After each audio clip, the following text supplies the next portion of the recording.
ពោះតាន់បងប្អូនធ្លាប់តែយកទៅឆាជូរអែមឬក៏ឆាជ្រក់ស្ពៃអីតែសម្រាប់នាងខ្ញុំថ្ងៃនេះរៀងប្លែកបន្តិចបងប្អូននាងខ្ញុំយកពោះតាន់មកស្ងោរ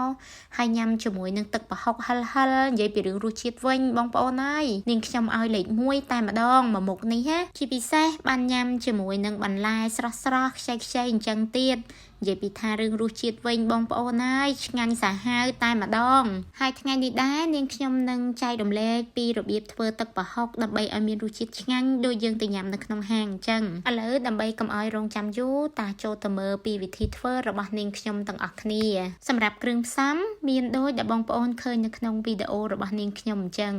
ដំបូងនាងខ្ញុំដាំទឹកទុកឲ្យពុះហើយក្នុងទឹកនោះនាងខ្ញុំបានដាក់គល់ក្រីស្លឹកក្រូចសើចមើមខ្ទឹមហើយនឹងដើមខ្ទឹមដើម្បីនៅពេលដែលយើងស្ងោរពោះតាន់របស់យើងទៅកុំឲ្យមានក្លិនឆ្អាបឥឡូវឃើញថាទឹករបស់យើងបានពុះហើយនាងខ្ញុំបានដាក់ពោះតាន់ចូលតាមម្ដងបន្ទាប់ពីដាក់ពោះតាន់ស្ងោររួចហើយនាងខ្ញុំបានដាក់អំបិលបន្តិចប៊ីចេងបន្តិចដើម្បី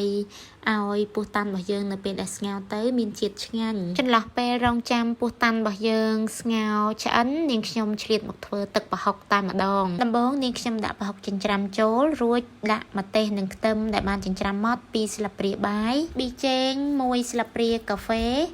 ហើយនឹងក្រូចឆ្មា1ផ្លែកន្លះបន្ទាប់មកយើងយកស្លាបព្រាមកកូរឲ្យគ្រឿងជាមួយនឹងប្រហុកនឹងចូលគ្នាបានល្អជាមុនសិនបន្ទាប់មកនាងខ្ញុំបានចាក់ទឹកដោះគោខាប់2ស្លាបព្រាបាយគល់ស្លឹកគ្រៃដាក់តាមការចូលចិត្ត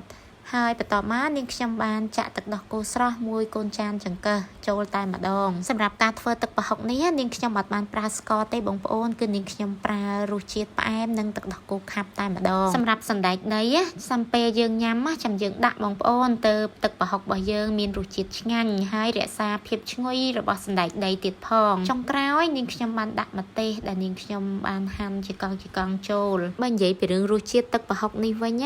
ឆ្ងាញ់ប្លែកតែម្ដងបងប្អូនជាពិសេសនៅពេលដែលយើងញ៉ាំទៅនិយាយពីថាឡើងខ្ទិះឆ្ងាញ់ជាប់មាត់តែម្ដងឥឡូវក៏លេខមកមើលពោះតាន់ស្ងោររបស់យើងវិញឃើញថាឆ្អិនល្អហើយក៏ផុយល្មមដែរបងប្អូនបន្ទាប់មកនាងខ្ញុំស្រង់ទុកមួយឡែកដើម្បីឲ្យរាងចុះត្រជាក់បន្តិចទើបយើងយកទៅហាន់ហើយសម្រាប់ការហាន់នេះដែរបងប្អូនចង់ហាន់ជាដុំតូចឬក៏ធំតាមការចូលចិត្តឥឡូវពោះតាន់ស្ងោរញ៉ាំជាមួយនឹងទឹកប្រហុករបស់នាងខ្ញុំបានឆ្អិនរួចរាល់ហើយបងប្អូនតើបងប្អូនភ្លក់ជាមួយនឹងនាងខ្ញុំទាំងអស់គ្នា